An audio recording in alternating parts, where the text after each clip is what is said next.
هر ولایت ته چې ورسو ډېر جذبات وي، ډېر احساسات وي. رب جل جلاله خو دې د دې احساسات قبول کړي. داسې بیریږم چې څومره یو ځای احساسات ووینم بیره مې ډېره شي، وایم یا الله که وشوېدله نو دا احساسات به دا خلک به څنګه وایي موږ ولې دا احساسات ښکاره کول د دې ناکام سړي په باره کې. ورې دعاوې کوئ. ما ته معلومېږي ستاسو احساس زما سره نه دی، ستاسو احساس د الله د دین سره دی که نه، ستاسو احساس د شریعت سره دی که نه. ما څه حیثیت دی؟ ما ورو خلک خو ډېر ګرځي که نه.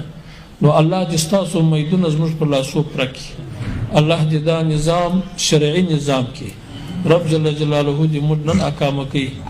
تاسو ته دعا کوم الله تاسو نه ناکامه کوي. الله دې موږ مسؤلین دا مسؤلینو ته دعا کوي، بالخصوص د جمعې په ورځ باندې دعا ورته کوي چې ساعت اجابت دی چې دعا پکې قبلیږي که نه. ځکه چې دغه خلکو پاکې چې الله دعا قبوله کړي دا ټولو مسلمانانو ته دعا ده. موږ ته چې دعا د اصلاح وکړي چې الله ته اصلاح کړي، دا د ټولو مسلمانانو اصلاح پکې کړي. زموږ په غزارېدو باندې ټول مسلمانان غزارېږي. نو الله جل جلاله دې ټولو ته توفیق د نیکو اعمالو ورکړي.